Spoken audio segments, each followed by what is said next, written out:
Whether your beer is in a bottle, can, or glass, kick back and relax. It's Better on Draft.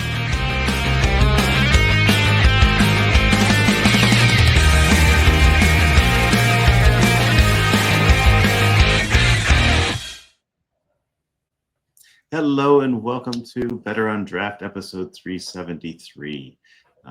My name is Rob, and I am here today with Wendy. Hey, Wendy, what are you drinking? I am drinking an Old Nation Tart Strawberry M43. Very nice. I almost picked some of those up today, and I'm kind of regretting that I didn't. So I know that it's not the freshest right now, but whenever I find them, I grab them because it is one of my favorite beers. Yeah, it's a good, refreshing beer. I quite enjoy it. What are you drinking? I have here a Taxman Withheld, which is their Belgian wit beer that comes out about this time of year. Yeah, this month. One day I'll drink Taxman again. I actually found 2 more 4-packs of the peach brandy barrel aged triples. So I have saved them aside for you. So we're gonna have to meet up sometime soon. That way they don't get drunk. Yes. I am down with that. This month on the Untapped Discord, we're doing spices as our theme. So this is a spiced beer. I might skip that one out. Oh, I'm with you. It's also pumpkin season, sort of, and pumpkin spice beers would count. I am not a fan of allspice, and a lot of pumpkin spices and winter warmers have allspice in it. Yeah. I like all of that stuff in moderation. I don't like pumpkin beers usually. There's some that are out there that are good. I did just have a pumpkin stout from Pontoon Brewing that was sent to me through a TikTok trade that I was like, holy shit, this is delicious. I think that's the better way to do it. Stouts and porters. There's an imperial pumpkin that I'm going to try one of these days. I can't remember. It's Smashed Pumpkin is the name of it. I can't remember who makes it though. Warlock has always been my favorite, and that's one of those dark pumpkin beers. If they call it a pumpkin pie beer, I'm generally not going to like it. Yeah. Because it means pumpkin spice. Yes. I wish they would just say that, Yeah. Just call it a pumpkin spice beer and be done with it, because most of the time you don't even have pumpkin in it. Right. Yes, a pumpkin-inspired beer. Yeah. Trader's Brewing typically does a pumpkin Marlowe. Pretty sure that's theirs. And when it turns out well, I'll usually have a pint of that during the season. One of the best pumpkin beers I ever had, and they called it the first and last pumpkin saison, because they let the yeast do all the spicing of it, and it was totally a mistake. Like, they messed something up, so they had no idea how to recreate it. I think I'm not sure if that's exactly, but they were like, we're never doing this again. And it was seriously the best beer. I was telling everybody that I ran into at the beer festival, you need to go and try that beer. Yeah, before it's gone forever. Yeah. I think it was on the Untapped podcast where they talked about brewing a beer in a pumpkin. So, you carve it out and you put the wort in there and you let it ferment in the pumpkin. Who did that? I remember right. The Untapped podcast. I really wish I could remember the hosts' names at the time. They were great people. I quite enjoyed that show. But that's going back a ways. Unsanitary. So if anybody wants to find out how to do that, I'm sure that you can find it in their show archives somewhere. I'm like, that doesn't seem sanitary, because my pumpkins tend to rot within a few days. Yeah, I don't know. I don't remember all the logistics. I might have some of the big details, like if it was a pumpkin, I might have that wrong. But it's stuck in my head as possibly being true. Anyway, so the reason Wendy and I are having a bit of a longer intro today is that we had some problems. Our guests got slammed at work. It's tough when you're a brewer at a small brewery. Yeah, so they had to Can't be cancel mad the at 'em. last second. We are working hard to reschedule them because we got more excited the more we researched. Yes, I actually follow their podcast on TikTok, so I'm really excited to talk to them. Excellent. Yeah, I'm excited too. They seem to be really fun people, and I'm looking forward to talking to them. But that means that we get to put together a last minute show, Wendy. Hey, what have you got going on recently? Have you been on any beer trips? Oh yeah, that's right. Well, as you That may remember, I was in Grand Rapids at a board game thing. So we got up there the Friday before Labor Day, played about 20 board games on Friday, Saturday, and Sunday. Not 20 games each, but 20 games over the week, something like that. I have a list of games. This isn't a board game podcast, but of the games that we played, my favorite was also the first one that we played, a game called Fountains. And it's a very tactily pleasing game. You place coaster-shaped pieces about this thick, which works well on video, but not so great in the if you're listening to the podcast.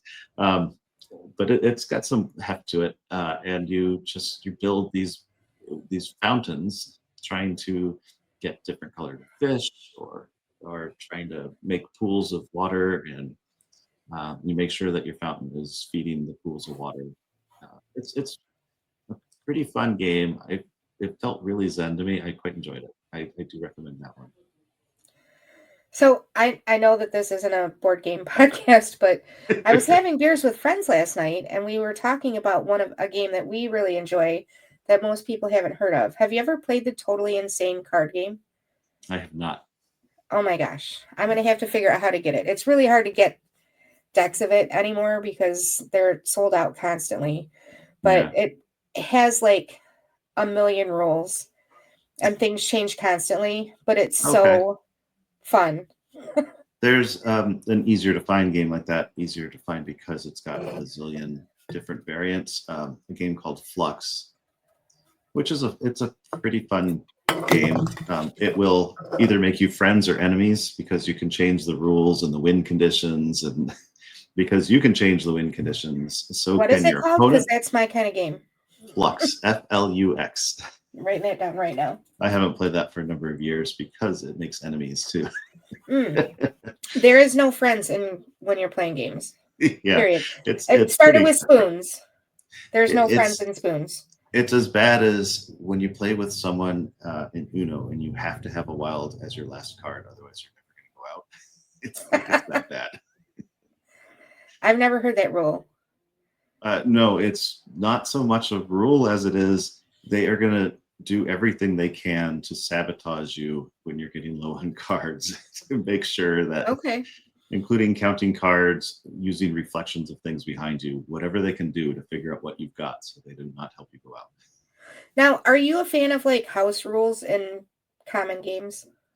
It depends. It depends on how well I know the rules and what I think the house rules will do. But if I'm learning a new game and I learn that that's a house rule, I'll go with it. Yeah. I just wondered because I have, I have a friend that I play Skippo with pretty regularly, and we've actually have a 15-year game of Skippo, like log of Skippo games. Oh yeah. As to who's winning and losing. So, but we have house rules that some people really don't like. Yeah. And it's things like you can double down cards and calling for Skippos and stuff like that. Okay. Yeah. Growing up, we had a house rule with Uno that if you can't play a card or don't want to play a card, you can draw until you get a card that you can or want to play. Well, that kind of goes against the actual rules, though, because if you can play a card, you're supposed to play a card. This is what I mean by you needed a wild in order to go out, because people would draw until they get draw twos or draw we do fours. Play with the draw. We play that you have to draw until you can play. Yeah. I think in theory that's how the rule started, but It got more and more cutthroat as the games went on. Yes. So my sister went to school for early childhood development, and one of her classes, she had to make up a board game, Hmm. and she called me. And she was like, I need your help. And I'm like, why do you need my help? She's like, you've been making up rules to games your whole life. So Yeah. apparently, if I don't like something, I just change the rules. Yeah. I think we've all been there. At least I did when I was a kid, Right. usually in my favor. But we are not a board game. We are not a podcast. board game podcast. So let's get And- back to the beer that you had while you were at your board game Exactly. convention. How could I possibly go to Grand Rapids without getting beer, right? There is no way. There is no way. So we checked into the conference and we got our first game in. We played Fountains, and then we went and got some lunch because we got there about 11 o'clock. So then we went and got some lunch. It was getting close to 1:30 or 2. We walked up to City Built. Oh, my favorite. It was my first time actually stopping there. I know they had been open one of the other times because we've walked back from the Mitten, and it was hopping there. They were having a lot of That's fun. not an easy walk. It's a good walk after you've done beer flights and a pizza flight. I guess good depending on how coordinated you are after you've done all of that. It's I'd say it's a sobering walk because our next stop was more board games. Okay. This That is makes kind more of our sense. tradition. But now we do Uber or Lyft back, whatever's cheaper at the time. But I love City Built. I can't remember which beers I had. I'm sure I logged them somewhere, probably in Untapped. I do remember one was the Oktoberfest. I love this time of year. And their Oktoberfest was delicious. It was a really good beer. They make fantastic beer. What about the food? What'd you eat there? Yeah, what did I have? I had a couple people got tacos. I had a sandwich. I do not remember which sandwich, but it was delicious. Did you have the yucca fries? No, one of my friends did get the yucca fries. They looked delicious. He said they were delicious. I thought they were funny because you get like 5 fries. Oh, it's worth it. It makes sense because they're 100%. huge, like they're chunky fellas. But yeah, he quite enjoyed them. I did not have any. He did not offer because he only had 5 of them. He can't share. Yeah, and you only get like 3 tacos, so. Yeah, right.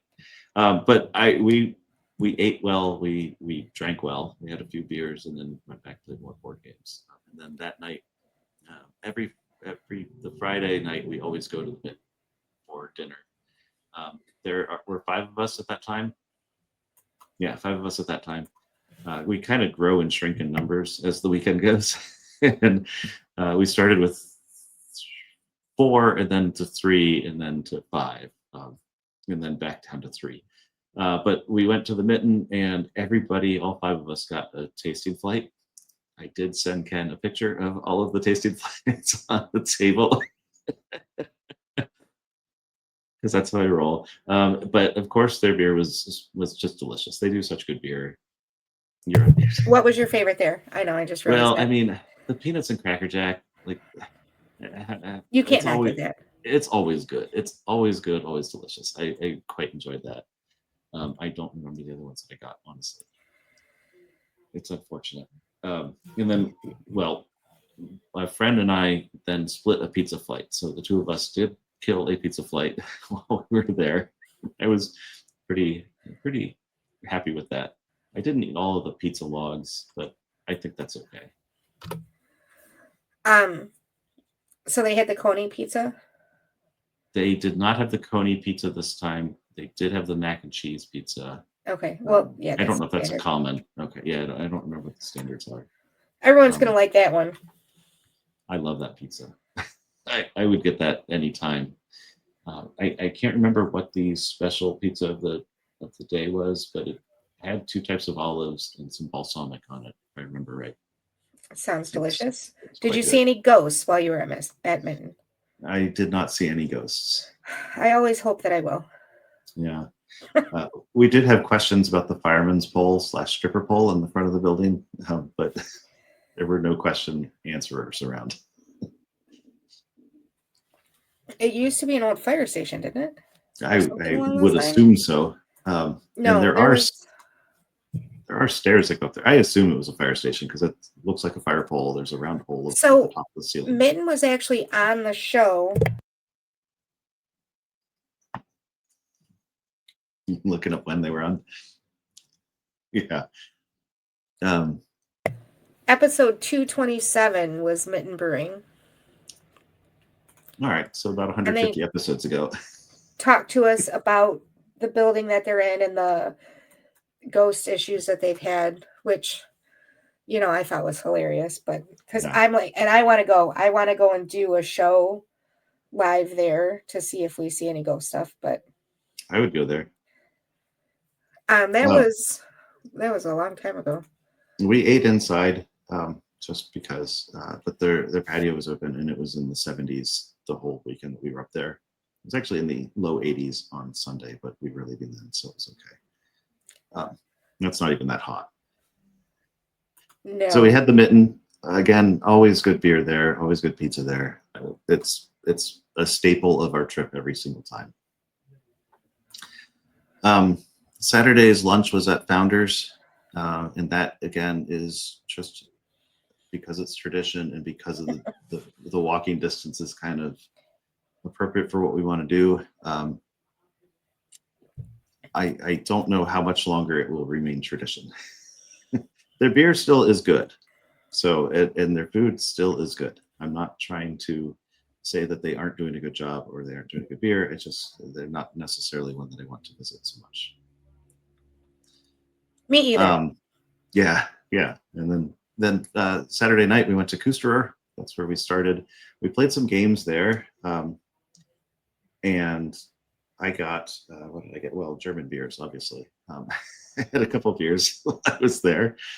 A couple of people in the group got the OG and the new Hefs. I can't remember what the actual style is there. I think it's Hefeweizens. And then I got just I got the export and something else. And of course, we got the social cups so that we could walk around with beer because that's a fun thing to do. We played another game while we were there just because that's what we do. So we just had a little table game that we brought with us. And across the street, there used to be a brewery. They did a ton of remodeling. I don't remember what the brewery's name was. And now it's a distillery, I think. And they had someone singing over there, and she was basically the reason why we moved away from Kusterer so quickly. So, yeah. Then we went to the Knickerbocker. We had to chug the last of our beer outside the Knickerbocker. But we were there just to look for triple mash. It's funny because triple mash is pretty findable here now, but most of my friends don't go to the liquor store often, so they don't know that. So they wanted to look for triple mash. Well, and the Knickerbocker is just a fun place to go. So I have a picture of me staring at the dragon, and yeah, it's really nice. We did not end up. Well, we got a couple beers to go, like just some. They had some Dragon's Milk. They did not have the breakfast one that they released this year. That seems to be the hard to find one. I can't remember its full name. So that was Saturday. And then we played more board games in the basement of the hotel after the thing until I think we got back to the rooms about 12:30 or 1. And we drank.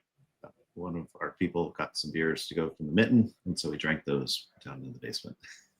So this board game thing that you're at, is there like a lot of people, or is it like 10 or 15 of you that get together? In my group, we've been as many as 10, but there's hundreds of people there. They have enough tables, so it's you never have trouble finding table space. You are always near somebody, but not too near somebody. Okay. So it's not crowded, but and the way this one works, Gen Con is near me, and I go there usually to the food trucks. I've gone into the conference a couple times, or the convention a couple times, but Gen Con is very much vendors selling things to consumers. It's very much that. There's board game demos. There's some games you can play, and some of the events that you can do are to use their game library. Grand Con, on the other hand, they have this huge game library. I think they had 2,200 games in it this year. And you just go check out a game that you want to try playing. You go to your table with your group and you play a game. They have a bunch that are play to win. So you check out the play to win, you return them, you're entered into a raffle at the end of the weekend to win games. We've won a few over the years. Yeah, it's a nice setup. I strongly recommend it if anyone wants to try out a bunch of board games or just hang out with their friends for a weekend playing games. That's an interesting way to get to know different games. That's what we do. So one of my buddies, he and I are I'd say leaders. I think we're just the most gung ho on this thing, and so he and I usually put together a list of games that we want to play for the weekend, and we will go and watch YouTube how to plays for the more complicated of them, so we have some idea going in, and we just get going. Sunday is our last day there, sadly. And we went to Atwater. We didn't get there until like 2:00, and we did Atwater for lunch. There's late night playing board games. Yeah, the late night playing board games, and yeah, the drawings at 3, and so we just had to kind of like time things too. Plus, we were playing games. the things all open at 10. Like all the sessions start at 10. So even a late night, we've got a lot of hours until the next session starts. So. Yeah, we went to Atwater, and every time we have been there on a Sunday, it's always just one server, and I don't know how many people are in the kitchen, but I'm guessing one. And I feel so sorry for the server. So we never get tasting flights when we're there. Plus, there's all these board game people who are looking for nearby lunches so that they can get back to playing games, to be there for the 3:00 raffle. So they're not slammed, but they're also not moving fast. So everything takes a little while, but good beer, good food. It's really close to the convention center. That was all of our beer that we had there. Yeah, we're there for games mostly, but for meals and things, we will go find beer. Every trip I make turns into a beer trip. Right. So. Right. I did not get a growler to go, and I did not have a beer in front of Betty Ford. So that's good. Yeah, I guess. I don't know. I could toast Gerald, I guess, but she just has such a pleasant statue. So what's really funny is all of the presidential museums I have been to, I have not gone to Gerald Ford's museum. I've never gone in. I need to go, and I just need to get it checked off of my list because I have the little passport. Okay. So that's one of my bucket list things is to go to all the presidential libraries. Yeah, it's in a nice location. There's lots of breweries near it. It's well maintained. It's pretty. I love that river that goes along there, and the river walk along the river is really nice. It's just a pleasant little town. I like it. So I too will be in Grand Rapids here in the next couple of weeks for a friend's wedding, and I just was there for her bridal shower, and I hit Gray Line, which I had a fantastic conversation at the bar, just sitting there drinking my flight. There was a guy next to me that we just started chatting, and I am pretty sure he was quizzing me on my beer knowledge. Like he actually said, I'm testing you, right? He's like, you're doing pretty well. But it was a very interesting. I ended up staying there like an extra long hour or so longer than I planned on. Yeah. But I did get City Built for dinner, and where else did I go that day? Oh, Lost Art. They have some amazing beer there. Okay. Yeah, you should. It's a little bit out a little bit farther, but when you're in Grand Rapids, you should totally check them out. I think it's been recommended to me before. Yeah, there's going to be one of these times that we go up there and we are going to do more of an excursion, I think. Break away from just the Mitten's a little bit out there, but break away from right by the convention center. Yep. So my next beer trip though is going to be in Columbus. Have you gotten a Columbus, chance to do Ohio. some? Yes, I'm going to Ohio. I honestly, I know I'm from Michigan and I'm not supposed to like Ohio, but they have some really good beer there. I really cannot deny that. Yeah. You can, yell things at the Ohio State Football Hall of Fame there. Yeah. Well, I don't think I've ever actually seen that. I've been to Columbus. This is will be my second trip to Columbus now. When we moved from Chicago, we were looking at houses in Columbus area, mostly in Dublin area. And the realtor we were working with, she took us to the Hall of Fame Museum restaurant. That's where we all met up and planned our day. So that was, I think, the only time I've been there. So one that I'm really excited to go and visit though is Hoof Hearted Brewing. Have you had their beer? Oh yeah, I I'm definitely sure have they had. sell it in Ohio. Because if Yeah. they sell it in Michigan or in Indiana, because if they sell it in Michigan, Yeah, I'm not sure if I've seen it here or not. I've definitely had their beer because how can you it says who farted on it. right? And the it's what $60 nachos, $120 nachos. Yes, I love those beers. That has been my symbol beer in the February alphabet game. So many of their beers that I like. Everything that I can get here. Every time I see a new one on the shelf, I'll pick it up just to try it because I absolutely love them. So I'm really excited to go. Last time I was in Columbus, I missed the text message that my friends were going, and I went with a different group of people.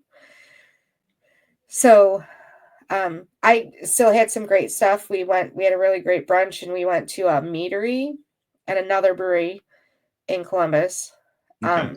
So it was still good, but I was so disappointed when I found out they went to Hoof Hearted. I'm going to have to ask you the leading question of, are you going to Columbus Brewing Company? Because we did talk to them pretty recently, I absolutely am going to Columbus Brewing Company. He won't be there though, because he's going to be over in Yakima Valley picking out hops or whatever. Yeah. That's too bad. So you won't get to see Eric Bean in person, but we did get to talk to him. He was a lot of fun. He was, and I can't wait to try his beer. I'm pretty sure I had to have had it at some point, but I'm sure it still is a pretty big game in that town. So if you've been there, you've probably had their beer. So, and the conference that I'm going to, they're actually doing a tour of Seventh Sun Brewing Company. Unfortunately, I can't go on that tour. I have to go at a separate time because we're going to be recording a Better on Draft show. I appreciate your service. Unmapped Brewing Company from Minneapolis, which I'm really excited about. Yeah, I was just starting to research fantastic. them, and I'm interested. They've opened a coffee shop. I've always thought that's just such a great synergy there. Coffee in the morning, beer in the afternoon. Yes. That's have you ever been to the Map Room in Chicago? No, I've heard such good things. So I had an amazing it was just fate that it happened. We were going to see Hamilton in Chicago, and my friend booked us an Airbnb, and the lady told us, she's like, there's a bar underneath us in the morning that's like they sell coffee, but they do get kind of loud at night, but it's not too bad. And we got there and it was the Map Room, which is, if you're a beer person, it was like, especially if you like Belgian beers, because they have like all the Belgian beers and all the glasses to go with it. So I started and ended every single day that we were in Chicago at the Map Room. So I lived in Chicago 98 to 2005, and I was not so into beer. It is where I learned homebrewing from a friend in the area, and mostly we went to Wisconsin for beer. We were going for beer, but it is the first place I had BCBS was in Wisconsin.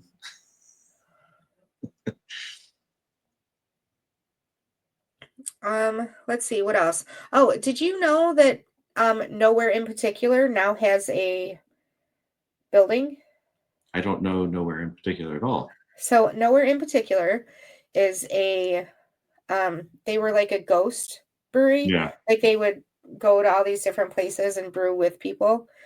And they had fantastic beer for a really long time.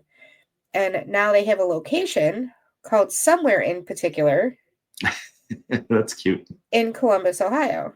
So I actually went there last time. We had a really great time. The beer was fantastic, as usual. And the food was great. So we might stop in there again. There's a lot of places. I'm looking at this list of Columbus breweries, and I'm like, I need to get to planning a little bit better.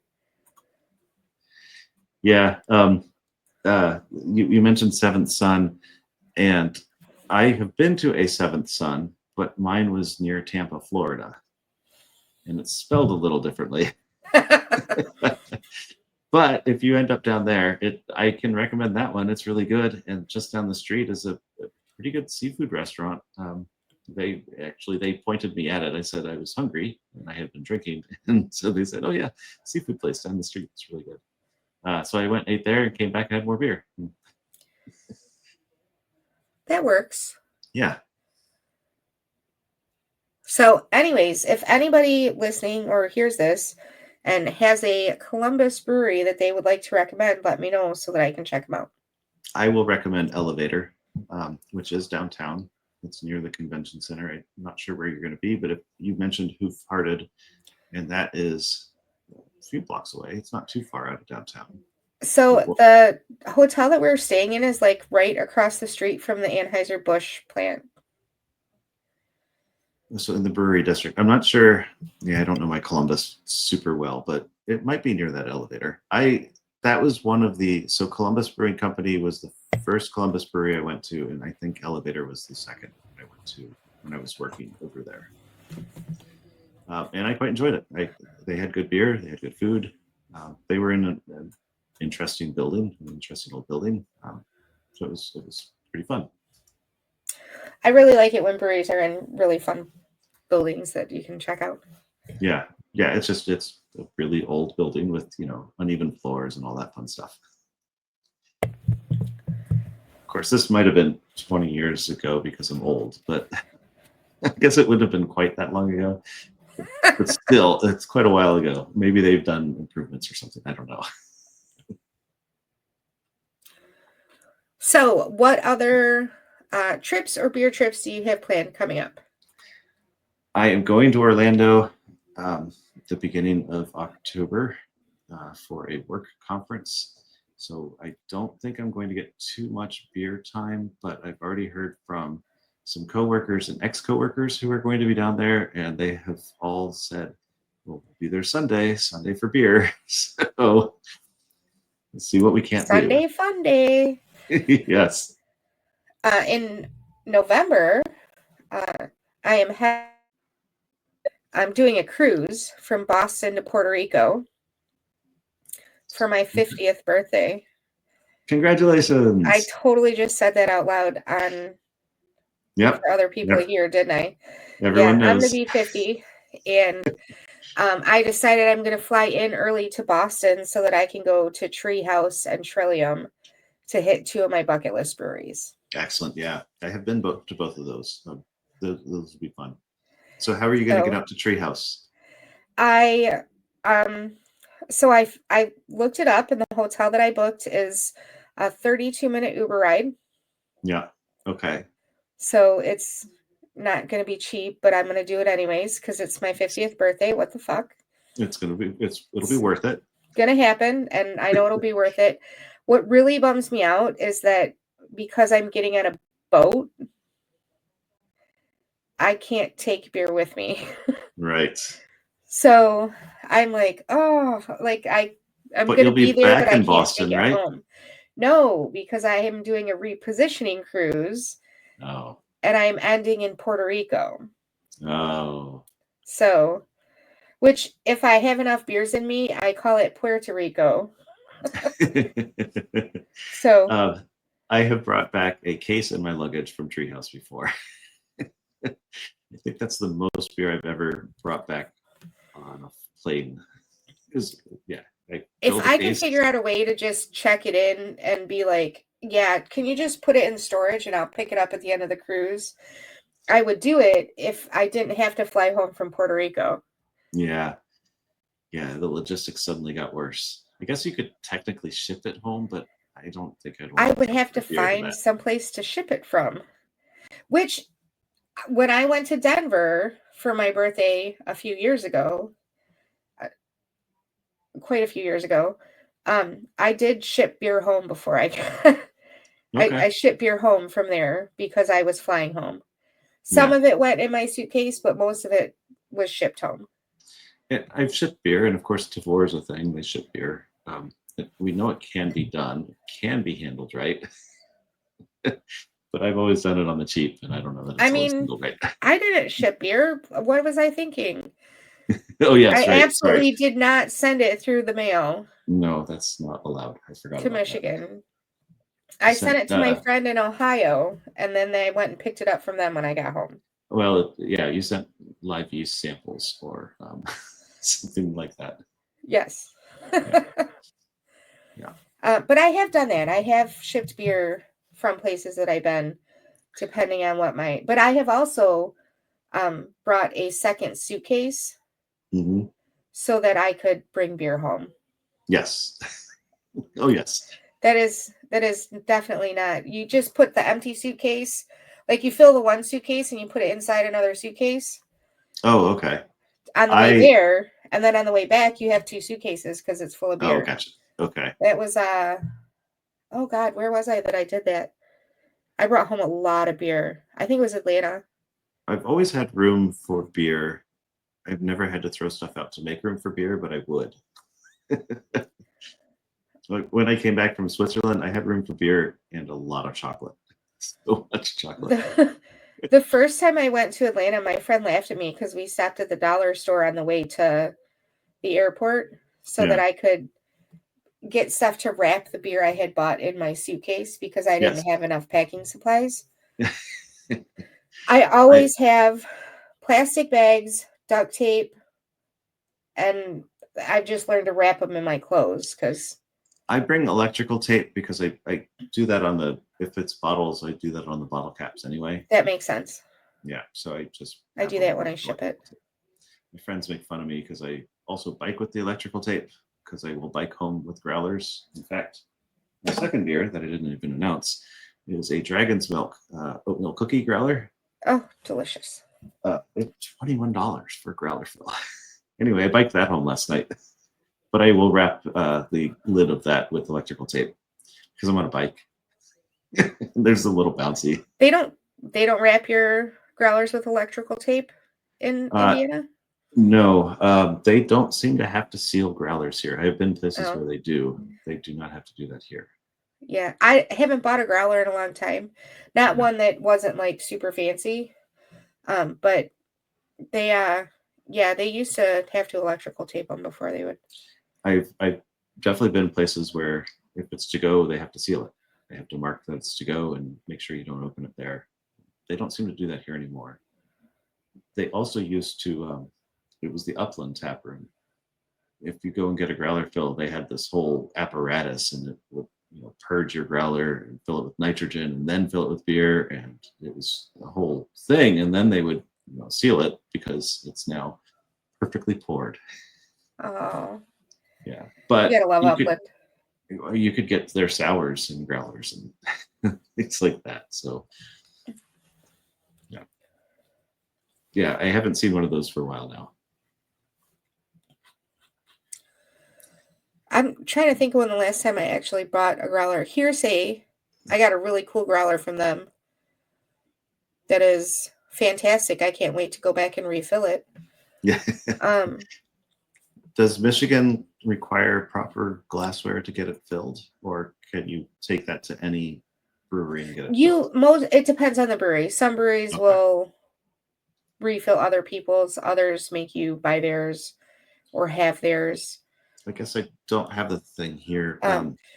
Growlers kind of fell out of favor for a long time due to they cans, but now the aluminum shortage, a lot of places are going back to glass. I could get behind that. So I don't mind it. Growlers, they can be a commitment, but they make all these fancy growlers and growler apparatuses where you can get different growlers that have better sealing, like just built in, and then they might have they might allow CO2 sidecar cartridges, so you can keep it carbonated. You don't have to finish it all right away. I've seen some with tap attachments, so you can tap your growler. Like, there's all sorts of growler technology has advanced. I still use a glass one. It's fine. I have lots. I actually use like my howler and meowlers or whatever they call them wherever you are. Yeah. I use the smaller ones to do like I'll make simple syrup at my house and I put it in that to store it in the fridge. Yeah. So, or Yeah, I'll pre-make perfect for stuff like cocktails and I'll put it in there. So Yeah. I don't know if it still exists. I haven't seen it in a while, but there's a Mississippi Mud black and tan that it's delicious, but it comes in a 32-ounce glass bottle with the I have growler that. sized lid. I have that. I actually got it as a present one time. Those things are wonderful. It's a good beer, and the growlers or the howler, crowler, whatever. Yeah. The 32-ounce guy has the right opening for a normal growler lid, so a lot of breweries can fill it. Yep. Because you get two good beers out of that guy. Yeah, and I liked it when the distilleries during COVID got to start doing to-go drinks. Yes. Because then you could get like the smaller ones from them too. Yeah. The law here used to be because it's to-go beer, you had to package it, so they would have to slap their names on the growlers. And I wish I had one with me, but I have so many stickers on some of my growlers just from the various breweries, because even if their sticker's already on it, if it's not on the front, they want to, or not on top of on the top layer, they will put another one on there. So some of these things are just, it's more sticker than glass at this point. So I haven't gone through those boxes yet that came back from my sister's house of growlers, and I have 2 pint glass boxes that I still have to go through because I have no idea where to put them. Yeah. I have a nice collection that I'm looking at right now that I ended up with a bunch of empty bookshelves. That's where they are now. But I do not have anywhere for a growler collection, so I'm not going to keep buying glassware.